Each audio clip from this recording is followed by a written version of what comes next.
आज सब लोगों में आक्रोश है।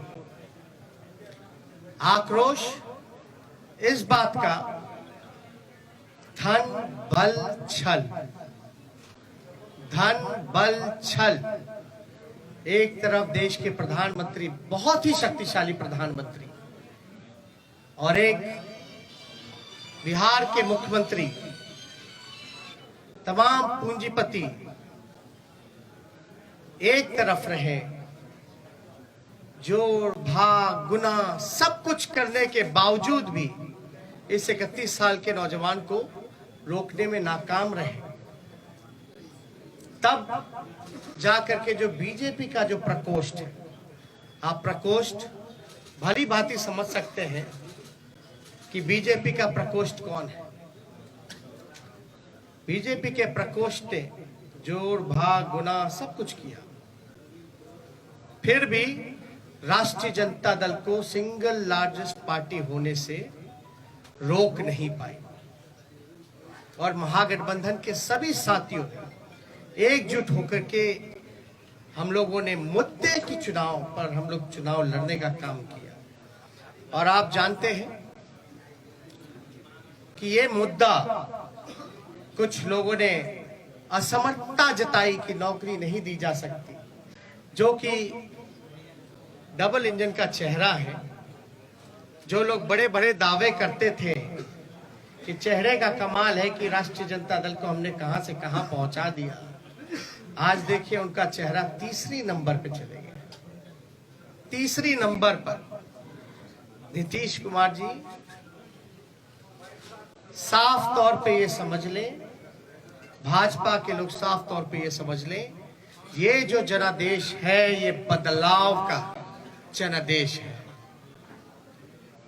अगर थोड़ी सी भी अंतरात्मा नैतिकता नीतीश कुमार जी में बची होगी तो ये जो कुर्सी पर बैठने का जो शौक है, जोड़ तोड़ भाग गुना करके जो बैठने का शौक है, कहीं ना कहीं से उनको जनता के इस फैसले का सम्मान करते हुए कुर्सी से हट जाना चाहिए।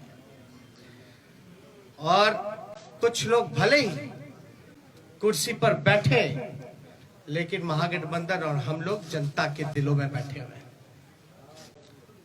जनता, बिहार की जनता हम लोगों के साथ है। और बड़ा आश्चर्य की बात है, अभी तो हम लोग धन्यवाद यात्रा भी निकालेंगे, क्योंकि हमारा स्पष्ट मानना है कि हम जीते हैं, हम हारे नहीं हैं, हम जीते हैं। पहली बार देश के किसी विपक्ष ने एक एजेंडा सेट किया, और ये जो नतीजा आया है ये हमारे पक्ष में फैसला है और नतीजा जो उनके पक्ष में। लेकिन क्या ये सवाल खड़ा होता है कि देश के खासतौर पे बेरोजगारी, जहां बिहार में 46.6% है, जहां मुख्यमंत्री असमर्थता जताते हैं कि नौकरी नहीं दे सकते, तो क्या बिहार का जनता रोजगार नहीं चाहता? बिहार का जनता सरकारी नौकरी नहीं चाहता?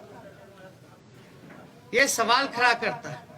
और हम लोग तो धन्यवाद यात्रा में भी जल्दी ही जाएंगे, लेकिन सरकार में अगर जो लोग छल कपट धन बल के कारण जो लोग बैठ रहे हैं, उनसे हम कहना चाहते हैं कि 4 दिन की ही चांदनी है, लेकिन अगर 19 लाख रोजगार, समान काम वेतन नियोजित शिक्षकों को, स्वयं सहायक समूह को अगर मानदेय, शिक्षा चिकित्सा अगर नहीं सुधरी जनवरी तक के महीने पर, तो हम महागठबंधन के लोग बड़ा आंदोलन करने का काम करेंगे। दूसरा पहलू,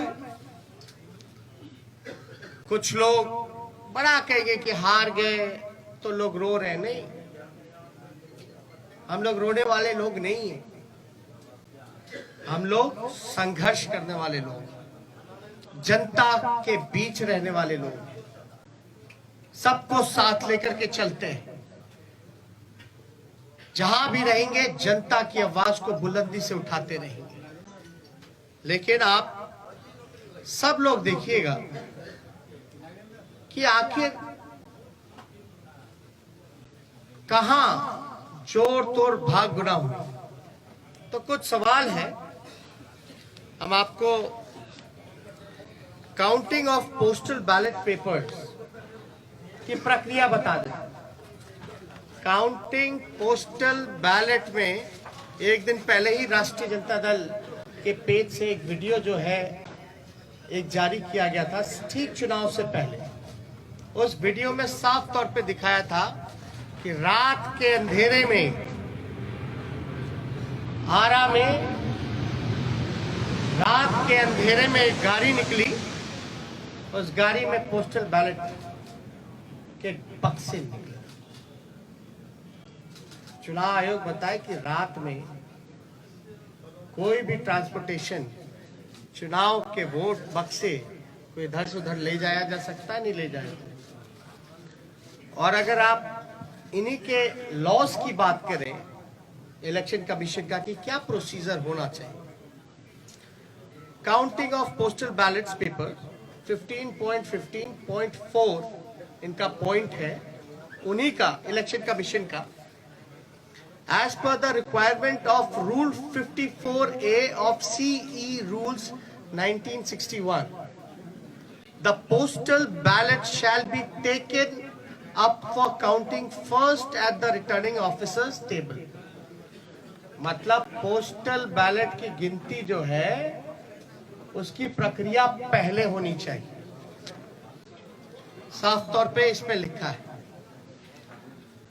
और under the law rule 54A of the conduct of the election rules 1961, the postal ballot papers are to be counted first. It is clarified further that it is not necessary to wait for the counting of postal ballots to be completed before counting of votes recorded in EVM starts. मतलब आपको जरूरी नहीं आप इंतजार कर सकें, आपको प्रक्रिया जो है समांतरण शुरू कर देनी चाहिए। वोटों की, पोस्टल बैलेट की वोटों की गिनती पहले ही शुरू कर देनी चाहिए। ये मेरा नहीं है, ये तो चुनाव आयोग का है। After a gap of 30 minutes from the commencement of counting of postal ballot papers, the counting votes of EVM can start. और 30 मिनट के बाद आप EVM की जो प्रक्रिया है वो चालू कर सकते हैं। Counting of postal ballot papers shall be done at returning officer's table. All postal ballot papers received by returning officer should be brought before him, her. Only such postal ballot papers are received before the hour fixed for commencement of the counting shall be counted. तो इसमें साफ तौर पे ये जिक्र किया गया है कि प्रक्रिया जो है पोस्टल बैलेट की पहले होनी चाहिए। और जरूरी नहीं है कि आप जो है पहले ईवीएम के ही करिए, आप पोस्टल बैलेट पहले काउंट कीजिए, उसके 30 मिनट बाद आप ईवीएम की गिनती चालू कर सकते हैं। एक और है 15 पॉइंट, पेज नंबर 260 में जाके देखिएगा। In case the victory margin is less than total numbers of postal ballot received, then there should be a mandatory re-verification of all postal ballots in the presence of observer and the RO. All the postal ballots rejected as invalid, as well postal votes counted in favor of each and every candidate shall once again be verified and tallied. The observer and the RO shall record the finding of re-verification and satisfy themselves before finalizing the result. The entire proceedings should be videographed without compromising the secrecy of ballot, and the video cassettes, CD should be sealed in a separate envelope for future reference. इसमें साफ तौर पे है कि आप चाहे postal जो invalid हो या वैलिड हो, आपको ऑब्जर्वर और इन सब के सामने जो है वीडियोग्राफी करा करके इसका सीडी भी जितना वीडियोग्राफ्ट है, कैसेट्स है, इन सब को सील करके रखा जाए। और ये सील का जो ड्यूरेशन होता है ये बड़ा इंटरेस्टिंग है। चुनाव नतीजे के 40 दिन तक इलेक्शन कमीशन को ये अनुमति है कि वो पोस्टल बैलेट्स को जो है सील रख सकते हैं। आप शिकायत जो होगा आपको सेटिस्फाई करना है।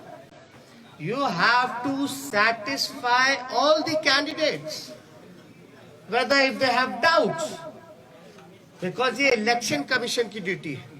अब एक और इंटरेस्टिंग डेटा आप लोगों को हम बताना चाहेंगे। एनडीए को जो कुल वोट मिला 1,57,728। मैं दोहरा दूं, एनडीए का जो कुल वोट है 1,57,728, जिसका प्रतिशत निकल के आता है ऑल ओवर चुनाव का 37.3। महागठबंधन को वोट जो मिले 1,56,88,458, 1,58,88,458 जो कुल प्रतिशत महागठबंधन का निकल के आता है वो 37.2। हमें मिले 37.2 और एनडीए को मिले 37.3, यानी 1 पॉइंट का अंतर है। 0.1 का अंतर है, जो कि अगर वोट में अगर कन्वर्ट करें तो ये 12,270 वोट का अंतर, यानी एनडीए और महागठबंधन का कुल वोटों का अंतर 12,270 का है। अब 12,000 में वो उनको 15 सीट लीडिंग पे है, आगे है। ये आश्चर्य की बात है कि 12,000 में वो 15 सीटें जीत गए। और याद कीजिएगा, अद्भुत आंकड़ा हम आपको और भी देंगे कि पोस्टल बैलेट्स वोट कौन देता है? जो सर्विस में है, ज्यादातर शिक्षक लोग हैं जो कि एजुकेटेड हैं, वो लोग हैं जो जागरूक लोग हैं, जो जानते हैं कि वो पोस्टल से भी मतदान कर सकते हैं। और कई लोग ऐसे होंगे जो कई बार पोस्टल से मतदान किया गया होगा, एनवलप में करते हैं, बैलेट पे करते हैं। यानी जो जागरूक व्यक्ति है वही ये काम कर सकता है। आप एक पोस्टल को आप रिजेक्ट कर देते हैं, एक रिजेक्ट समझ में आता है, 10 रिजेक्ट समझ में आता है, 50 रिजेक्ट समझ में आता है। आप 900 पोस्टल वोट रद्द कर रहे हैं, 700 पोस्टल वोट रद्द कर रहे हैं, 500 पोस्टल वोट रद्द कर रहे हैं। और रद्द हो रही है तो ये चुनाव के उम्मीदवार का जिम्मेवारी तो नहीं है। रद्द किस वजह से किया गया और इतनी बड़ी संख्या में रद्द क्यों हुआ? जब हमारे कैंडिडेट्स ने जब मांगा रिटर्न में आरओ से कि लिखित में दीजिए कि आपने रद्द क्यों किया, आरओ की जिम्मेदारी है कि वो कैंडिडेट्स को सेटिस्फाई करे, जो कि हमने आपको गाइडलाइन में बताया। और किससे पूछ करके इलेक्शन कमीशन ने गिनती जो है लास्ट में पोस्टल का किया और रद्द करने का काम किया? पहले क्यों नहीं काउंटिंग कराई गई? किसके दबाव में? अगर जहां भी पोस्टल अगर बाद में काउंट हुए हैं तो हमारी मांग है, क्योंकि 40 दिन तक सील्ड रहता है, रिकॉर्डेड होने चाहिए, वीडियोग्राफी लाइए, वैलिड इनवैलिड बैलेट पेपर्स को सामने रखिए और रिकाउंटिंग कराया जाए। ये हमारे महागठबंधन लोगों की मांग है, उस पर रिकाउंटिंग कराया जाए। हमारी जो हार हुई 17 वोट से, 12 वोट से, 50 वोट से, 70 वोट से, 100 वोट से, 150 वोट से, लगभग 20 सीटों को हराया गया। ये कौन जवाब देगा? ये लोग बोलते रहे रोए रोए, लेकिन मेरा सवाल जायज है। चुनौती देता हूं बिहार के मुख्यमंत्री को, जो चोर दरवाजे से सत्ता हथियाना चाहते हैं, सत्ताधारियों को, कि पोस्टिंग पोल, एक सवाल का जवाब दे कि पोस्टिंग जो हुआ है बैलेट का, पोल जो हुआ है वो पहले होना चाहिए या बाद में होना चाहिए, वही लोग बताएं। मेरा सवाल, अब बाद में हुआ तो किसकी गलती है? बस इतना सा मामूली सा सिंपल आंसर हम जानना चाहते हैं कि आप जो गाइडलाइंस है चुनाव आयोग का, साफ तौर पे इस पे लिखा हुआ है, इस पे साफ तौर पे लिखा है 15.15.4 counting of postal ballot papers पर, इस पे साफ तौर पे लिखा है। बताएं अगर काउंटिंग कराने में क्यों नहीं करा रहे भाई? हम लोगों के कैंडिडेट डिमांड करते रह गए, लेकिन हमारी बात को सुना नहीं गया, हमारे उम्मीदवारों को सुना नहीं गया। लास्ट में कई जगह तो ऐसा हुआ, राघोपुर का ही हम बता दें, राघोपुर का हम अपना बता दें, 3 बजे तक प्रक्रिया पूरी कर ली गई, रात के 11 बजे सर्टिफिकेट मिल गया, 11 बजे।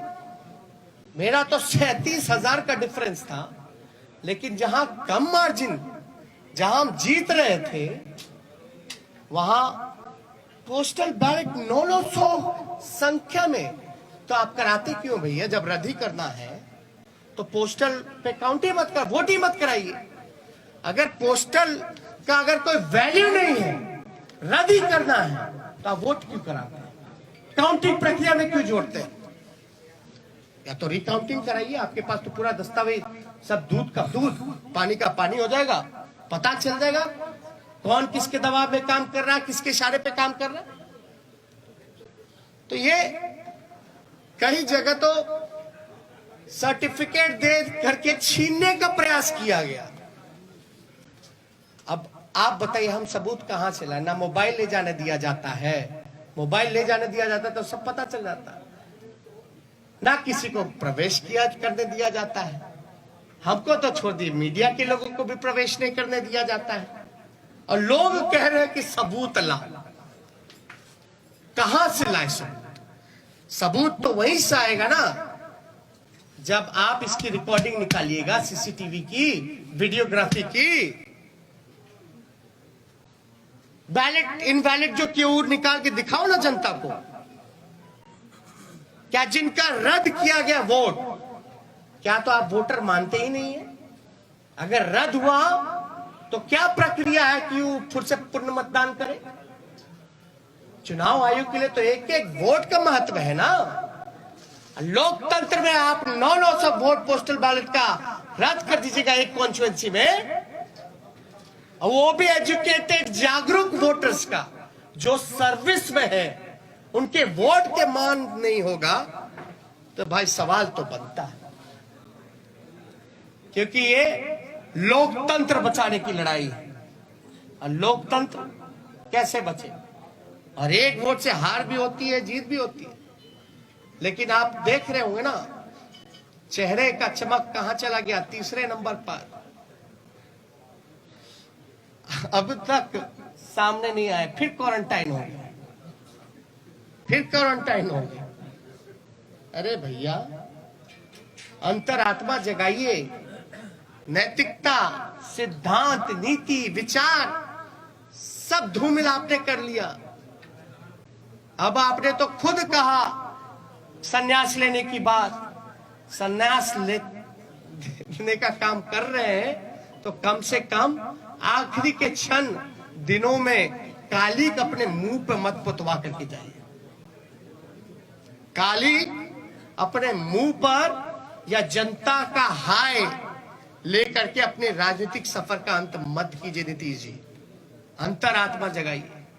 इसलिए हम सब लोगों को लगा कि ये प्रेस कॉन्फ्रेंस करना, और मैं पुनः बिहार को धन्यवाद दूंगा, धन्यवाद यात्रा करूंगा। भले ही छल कपट से कुर्सी पे ना बैठ पाए, लेकिन जो लोगों ने अपने दिलों में बैठाया है, इसके लिए हम जरूर जनता को धन्यवाद देंगे। और हमारा मानना है महागठबंधन की जीत हुई है, डबल इंजन की हार हुई है, जनता हमारे साथ है। और कुछ प्रकोष्ठ के लोग जो नतीजा, फैसला नहीं, जिन्होंने नतीजा सुनाया, वो भी तो किसी के दबाव में काम कर। तो इसलिए ज्यादा कुछ ना कह के अगर आप लोगों का कोई सवाल हो तो उसका जवाब देना चाहिए। एक मिनट, सवाल बहुत संगठित तरीके से पूछेगा, एक पर एक। क्या महागठबंधन बिहार में फिर से सरकार बनाने की कोई कोशिश करेगी? कहीं से उम्मीद वैसी है या फिर और कोई आंकड़ों के द्वारा सरकार बनाने की कोई कोशिश होगी? देखिए, हमने साफ तौर पे बोला ये मैंडेट जो है बदलाव का मैंडेट है। ये जनादेश जनता ने बदलाव के लिए दिया। तो जो लोग बदलाव के साथ हैं, इन चीजों को समझेंगे तो जरूर वो अपना फैसला लेंगे। क्या आरजेडी इस कोशिश में है कि जो छोटे दल को साथ में लिया जाए? अभी आपको हमने तो साफ तौर पे बोला कि ये जनादेश जो है बदलाव का है, ये उनके ऊपर है कि वो जनता के साथ इस फैसले के साथ रहते हैं नहीं रहते। इधर से एक सवाल। तेजस्वी जी, कांग्रेस को 70 सीटें आरजेडी ने दी, महागठबंधन में 70 सीटें मिली, 19 सीटें वो केवल जीते। उनके ही नेता कह रहे हैं कि हमारी वजह से तेजस्वी की सरकार नहीं बन पाई। आपका क्या रिएक्शन है इस पर? क्या आपको मलाल है कि आपने कांग्रेस को 70 सीटें दे दी? पहली बात, महागठबंधन हम लोग मजबूती के साथ चुनाव लड़े, हम लोग एक दूसरे के साथ मजबूती के साथ खड़े हैं। कौन क्या कहता है ये विश्लेषण का समय नहीं है। अभी जो बात है, ये समय है कि हमको जो हराने का प्रयास किया जा रहा है, जो हमने सिंपल सा सवाल पूछा है कि जो रद्द हुए हैं क्यों हुए हैं, प्रक्रिया उसकी शुरुआत की थी, अंत में आपने ये क्यों किया, आपने रिटर्न में लिख करके क्यों नहीं दिया। मेरा अभी भी मानना है कि लगभग ऐसे 20 सीटें जो हैं हम लोगों को हराया गया है। एक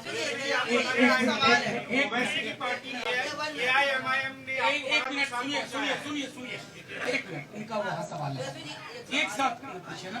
सवाल ये है कि 119 के आंकड़ों तक आपने छुआ, फिर 108 हो जाता है, फिर 110 पे उसको कर दिया जाता है। चुनाव आयोग 5 घंटे इतने में उलझा के रखता है, इसको लेकर क्या कहना है? और कहीं ना कहीं ओवैसी ने आपको जो है एक तरह से देखा जाए तो नुकसान पहुंचाया। नहीं, देखिए, किसी के पास एक तो अपने ही गाइडलाइंस का, जब हमने आरा का एक एग्जांपल दिया कि रात में आप बक्सा लेके जा रहे हो आ रहे हो, वो क्या उचित है? क्या वो गाइडलाइंस को वो चीजें फॉलो करती है? वो तो एविडेंस हुआ ना, वो तो एविडेंस है। वीडियो में आपका आईडी कार्ड भी दिख जाएगा, बैलेट पे बक्से जो रखे हुए हैं स्टील के, उसमें नंबर भी दिया जाएगा, गाड़ी का नंबर भी मिल जाएगा। तो उसमें हम तो स्पष्ट रूप से मान रहे हैं कि हमको तो कम से कम 130 सीटें महागठबंधन को मिली है। 130 सीटें मिनिमम महागठबंधन को मिली है।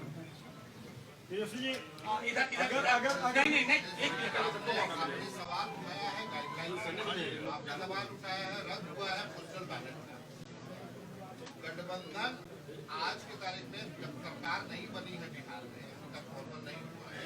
गठबंधन इलेक्शन कमीशन को डॉक में लेने के लिए, you are putting the election commission on the dock. I have been asking simple question to release, to satisfy the candidates whatever their queries has. That's it.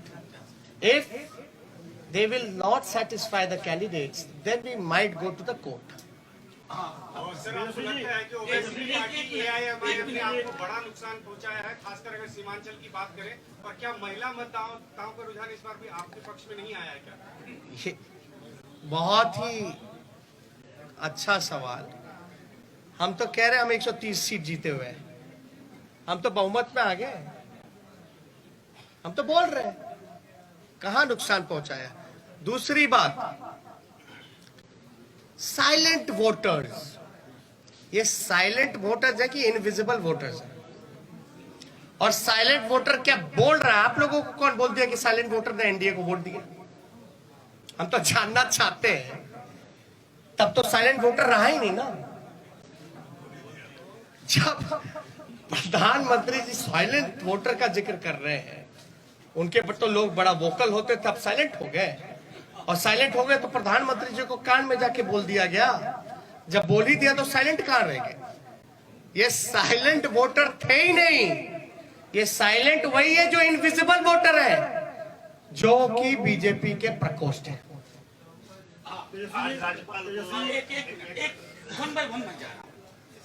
Tejashwi ji, Nitish Kumar कहते हैं कि महिलाएं आज भी उनके साथ है, महिलाओं का साथ रहा इसलिए उन्होंने सत्ता वापसी फिर से करना है। दूसरी बात, आप कह रहे हैं कि हमारे साथ अन्याय हुआ है, तो क्या न्याय पाने के लिए कोर्ट का दरवाजा खटखटाएंगे, सुप्रीम कोर्ट, हाईकोर्ट जाएंगे आप लोग? देखिए, कौन किसके साथ है, कहां किसके साथ है, हा? लेकिन हमारे आंकड़े के हिसाब से जो कैंडिडेट वहां रहे, हम तो 130 पे हैं। हम तो ये कह रहे बिहार की जनता हमारे साथ है। आप क्यों जोड़ गुना भाग करा करके आप सरकार हथियाना चाहते हो? पहली बात, महिलाओं की जहां तक बात आएगी, तो जब सरकारी नौकरी मिलता है तो उसमें महिलाएं नहीं है। आप देखिएगा, महंगाई इतनी बढ़ गई तो क्या महिलाओं के किचन को इफेक्ट नहीं किया? सिलेंडर का दाम क्या है? घर का बिजली बिहार में सबसे महंगा है, क्या वो महिलाओं को असर नहीं करता है?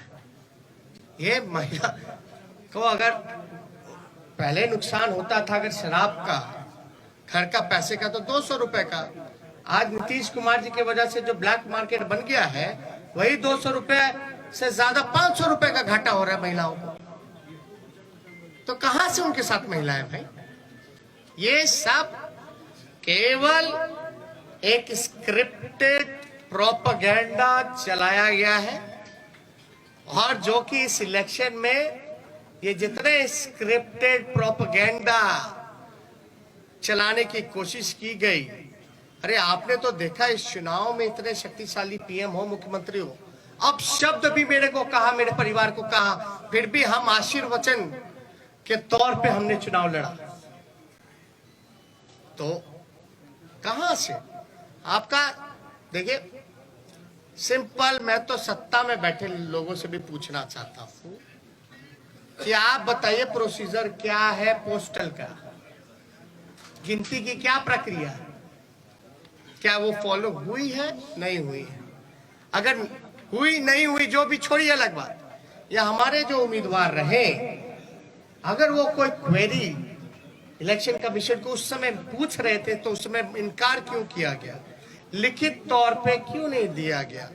और अब हम सभी उम्मीदवार जो है लिख करके इलेक्शन कमीशन को भेज रहे हैं, और हमको तो सीडी भी चाहिए, वीडियोग्राफी भी देखना है।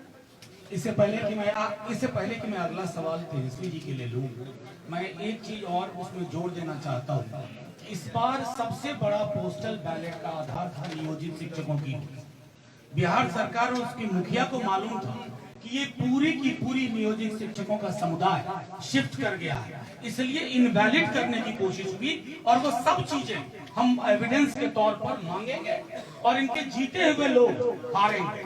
और एक बात, इनवैलिड करने का कारण जो हमको संदेह है, ये है कि पोस्टल की जितनी भी काउंटिंग हुई है, एज एन एग्जाम्पल राघोपुर अगर लेते हैं, मेरे क्षेत्र का लीजिएगा, जहां हम 37,000 से चुनाव जीते, जहां हम अच्छे से चुनाव जीते हैं, वहां भी पोस्टल में हम जीते हुए हैं लगभग 3 गुना ज्यादा से।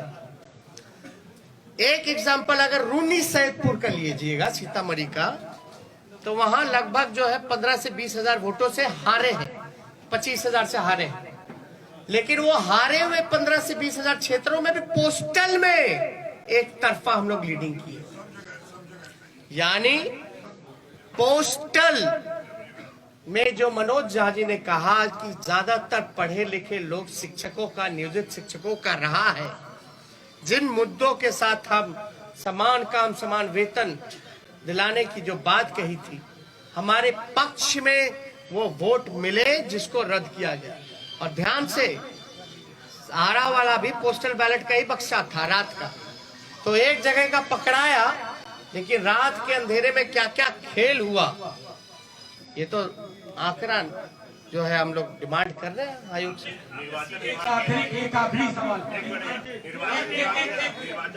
एक मिनट।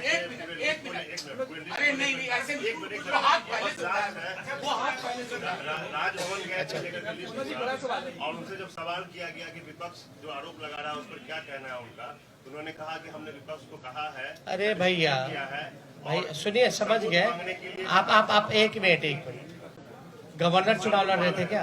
नहीं, एक मिनट बात सुनिए। गवर्नर चुनाव लड़ रहे थे क्या? चुनाव कौन लड़ रहा था? कैंडिडेट।